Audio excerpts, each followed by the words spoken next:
Einen schönen guten Nachmittag, sehr geehrte Damen und Herren. Viele von Ihnen werden... Good afternoon, ladies and gentlemen. Many of you will have slept badly last night after watching the unspeakable video from the White House. Me too, to be honest. Unfortunately, it was not just a bad dream, it is harsh reality. Today we are more horrified than ever, but also more committed. More committed to the people in Ukraine, to our own security and to peace in Europe.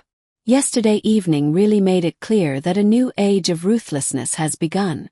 A ruthless time, in which we have to defend the rules-based international order and the strength of the law more than ever against the might of the strong.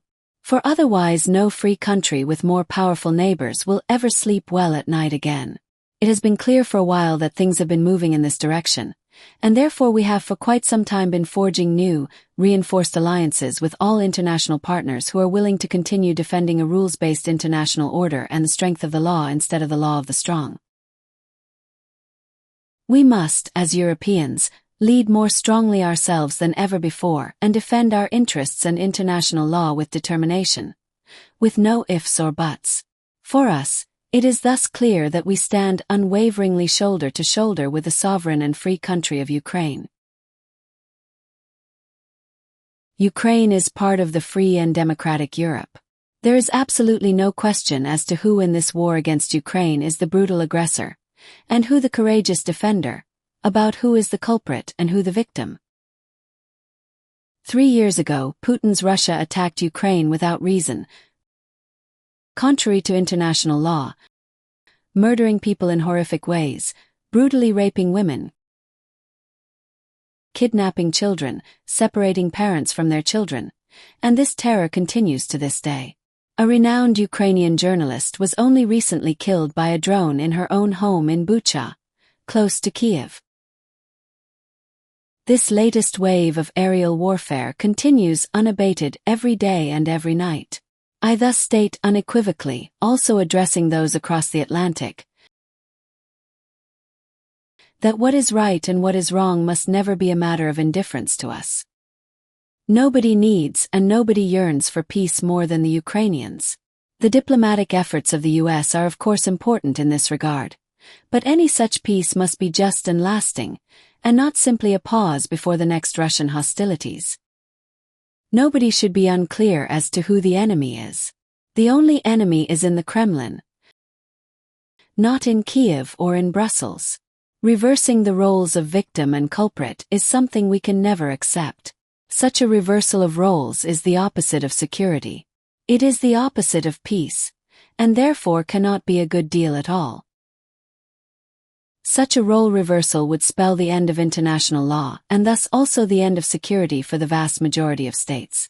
And, thinking it through, it would also be fatal for the future of the United States.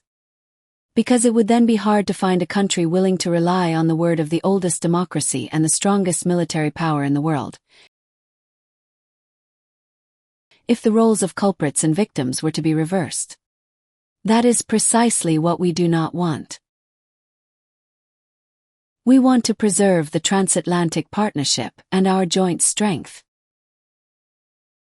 But yesterday showed once again that we Europeans must not be naive, especially as transatlanticists. We must take responsibility for our own interests, our own values and our own security, for the sake of our people in Europe. 6 elements are now key. Firstly, we must increase our German support for Ukraine once again, without delay. I thus call on all democratic parties in the Bundestag to approve the blocked €3 billion in aid for Ukraine. Secondly, next Thursday the European Council, the heads of state and government of the EU countries, will meet in Brussels. Decisions must be taken there on a comprehensive European financial package for Ukraine, for humanitarian, economic, and especially defense support. Thirdly, we must finally not only coordinate matters hand in hand with our close partners France, the UK and Poland, but must also take closely coordinated action. We must stand absolutely united. That is true as regards enhancing Ukrainian air defense, as well as for the delivery of long-range arms systems for defense purposes. These three elements will help Ukraine continue to withstand Russia's aggression, even without the announced U.S. support, or the potential loss thereof, in order to achieve peace and not capitulation. Fourthly, our best defense against Putin's aggression is united European strength. That alone will establish and safeguard peace in Europe. If we fail to achieve this, Putin's forces might soon be in the Baltic region or even directly on the doorstep of our Polish neighbors. We cannot ignore this reality any longer.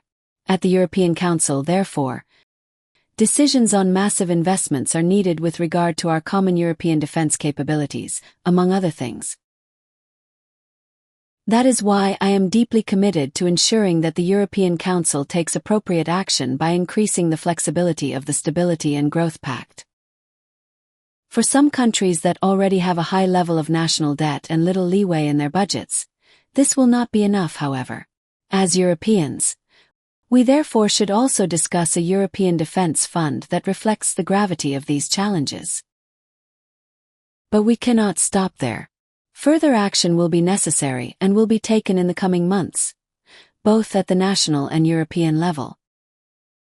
We must send a powerful signal of European resolve no later than at the NATO summit in The Hague. Fifthly, I believe this means that Democrats in Germany need to come together to discuss the fundamental reform of the debt brake, as was already planned in the National Security Strategy as part of security considerations 2.5 years ago. I am aware that there is currently a discussion about creating another special fund. However, as experience has shown, since we already have a special fund, it is the less favorable option. It will not help Ukraine. And we cannot use it for all the aspects that are critical to our defense, such as countermeasures against hybrid attacks or cyber threats. In the federal government's national security strategy, we explicitly stated what this ongoing hybrid warfare means for our security. To be precise, hybrid attacks also aim to divide our free and democratic society. In other words, investments in our infrastructure, in the cohesion of our society, and in our democracy are all in fact investments in our security, because Putin has reiterated in recent times that the objective of his hybrid warfare is also and specifically to sow division among the liberal and free societies in Europe.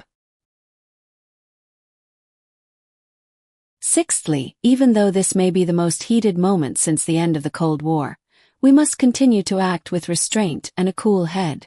That means, among other things, that we will continue to regard investments in our European security to be investments in our transatlantic relations as well.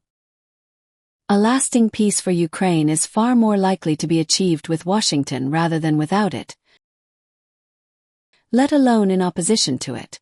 In all of this, we have no time to lose. We must now act quickly, both at the European and national level. We cannot afford to wait until a new federal government is formed, as the situation is serious. Germany must assume leadership at this historic juncture. In the weeks leading up to the transfer of power in Berlin, all democratic parties should act accordingly with the closest possible coordination between the outgoing and the incoming federal government. The world is watching us, especially in Europe. But no one in the world will wait for us to conclude negotiations here in Germany.